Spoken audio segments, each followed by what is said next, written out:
Bella adalah orang yang sangat pekerja keras. Dia menghabiskan waktunya untuk bekerja paruh waktu. Di suatu hari di saat dia bekerja, "Kak, saya pesan cappuccino satu," ucap seorang pelanggan yang sedang memesan kopi ke Bella. "Mau yang panas atau yang dingin?" tanya Bella ke pelanggan tersebut. "Yang panas," jawab pelanggan. "Baik Kak, ditunggu ya," ucap Bella.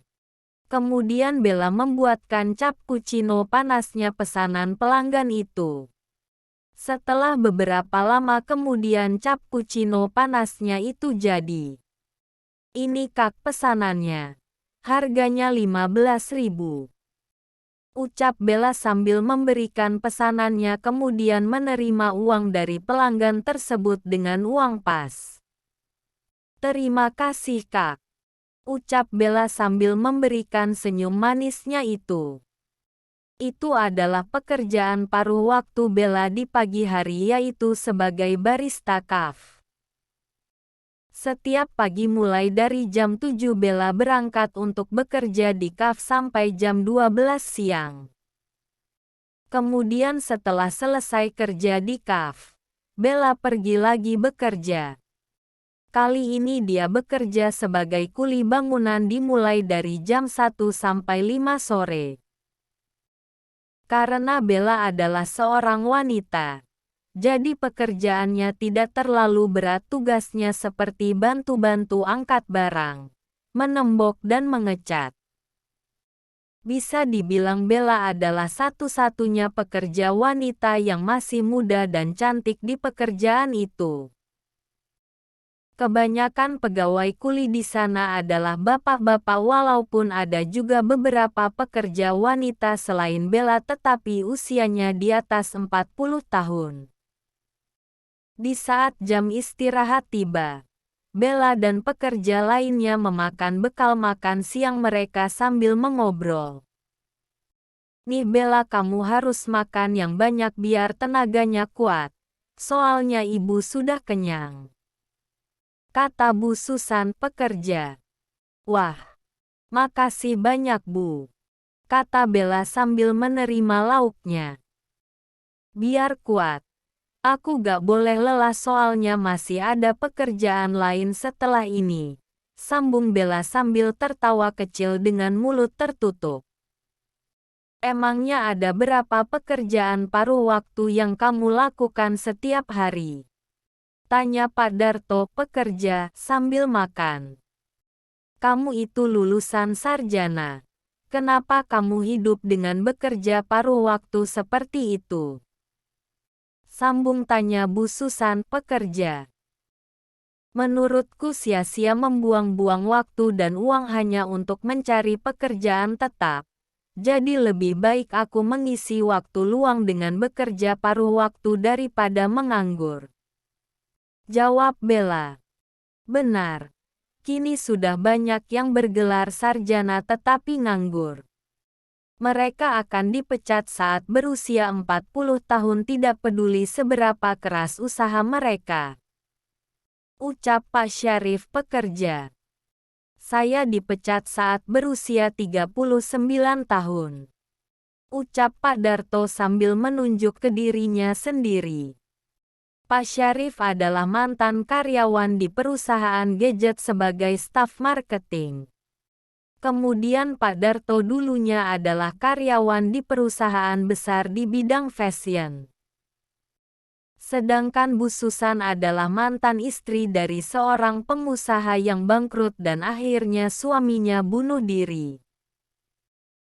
Untuk menyambung hidup, akhirnya mereka bekerja serabutan walaupun mereka punya anak. Tetapi sebagian anak mereka juga ada yang menikah, bekerja dan ada yang masih sekolah. Karena keterbatasan biaya, mereka tidak bisa menyekolahkan anak-anaknya sampai ke perguruan tinggi. Sehingga mereka memutuskan untuk bekerja serabutan untuk keperluan hidup mereka.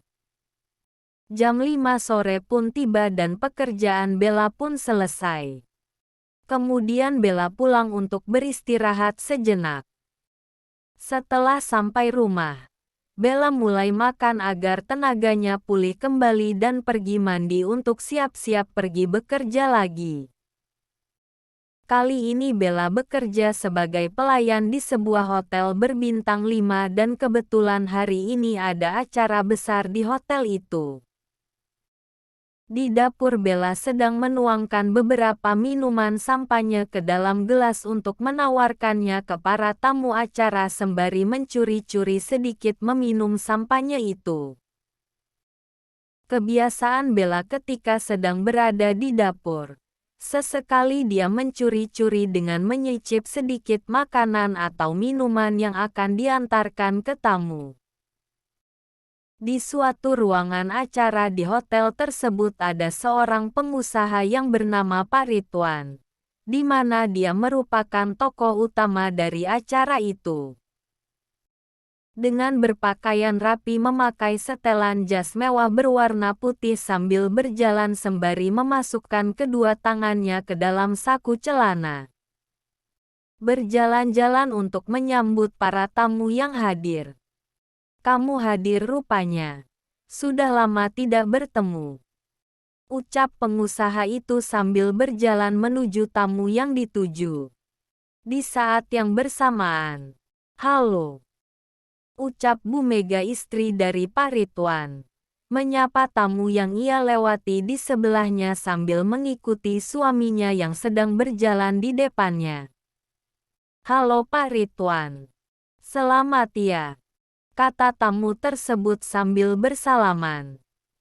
Hahaha. Terima kasih sudah menyempatkan waktunya ke sini. Kata Pak Ridwan sambil tertawa. Selamat ya. Kata istri tamu tersebut. Ya. Terima kasih. Jawab Pak Ridwan. Apa kabar Bu? Tanya istri Pak Ridwan. Baik. Ibu juga gimana kabarnya? Tanya balik istri tamu tersebut. Saya juga baik. Jawab Bu Mega.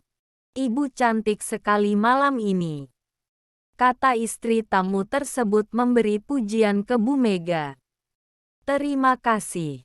Ibu juga sangat cantik sekali malam ini. Balas pujian Bu Mega ke istri tamu tersebut. Hahaha. Mereka pun tertawa. Datang Bella berjalan ke arah mereka sebagai pelayan sambil membawakan beberapa sampanye di atas nampan. Halo Pak Bu. Mau sampanye? Silahkan. Menawarkan sampanye ke mereka. Terima kasih. Ucap mereka kemudian bersulang. Setelah memberikan sampanye itu, kemudian Bella pergi. Ketika sedang berjalan, tiba-tiba Bella melihat temannya yang bernama Andre yang sedang berdiri di samping pintu masuk untuk menyambut para tamu. Andre adalah seorang manajer perusahaan. Jadi tugasnya dia menyambut kedatangan para tamu. Selamat datang. Silahkan. Ucap Andre menyambut para tamu yang datang. Melihat Andre yang sedang menyambut para tamu, Bella pun sedikit tersenyum dan menghampiri Andre. Anda mau minum? Menawarkan sampanye dengan formal ke Andre walaupun itu hanya bentuk candaan terhadap teman. Aku lagi kerja. Jawab Andre ke Bella sambil memberi senyuman ke tamu yang datang. Manajemen manusia, katanya. Pimpinanmu sangat ketat. Seharusnya dia mengizinkan karyawan menikmati acara seperti ini. Ucap Bella sambil memberi senyuman ke tamu yang datang sama seperti Andre. Sejak kapan kamu kerja di hotel ini? Tanya Andre kepada Bella. Ini pekerjaan paruh waktu. Jawab Bella. Kapan kamu mulai berhenti bekerja paruh waktu? Tanya lagi Andre. Andre sudah tahu bahwa setelah lulus kuliah Bella menghabiskan waktunya untuk bekerja paruh waktu bukan bekerja di pekerjaan tetap. Apa salahnya bekerja paruh waktu? Kamu pekerja purna waktu di perusahaan ini harus berdiri seharian dan bahkan tidak bisa minum. Bahkan aku bisa makan dan minum apapun yang ku mau, ucap Bella. Lalu Bella menyiku Andre dan berkata, ngomong-ngomong kaviarnya enak tahu. Kemudian Bella berhenti bicara karena datang seorang tamu mengambil segelas sampahnya di nampan Bella. Bella dan Andre pun memberikan senyuman ke tamu itu. Setelah tamu itu pergi, mereka pun melanjutkan pembicaraannya lagi. Rasa tanggung jawab yang membedakan seorang profesional harus seperti ini, kata Andre. Oh iya, ngomong-ngomong di mana putra pimpinan yang selalu kamu jaga itu? Tanya Bella ke Andre. Aku ingin melihat langsung anak orang kaya itu, ucap Bella sambil melirik ke dalam ruangan acara. Jangan mikirin hal itu. Fokus kerja aja sana, kata Andre sambil mengkerutkan alisnya. Ya udah, kata Bella lalu bergegas pergi. Setelah melihat Bella pergi, kemudian Andre menghela nafasnya. Beberapa detik kemudian, handphone Andre bergetar. Andre mengambil handphone yang ada di sakunya, ternyata ada panggilan telepon. Setelah melihat siapa yang meneleponnya, Andre menghela nafas.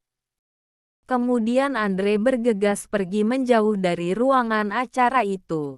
Setelah cukup jauh Andre pun menjawab panggilan teleponnya.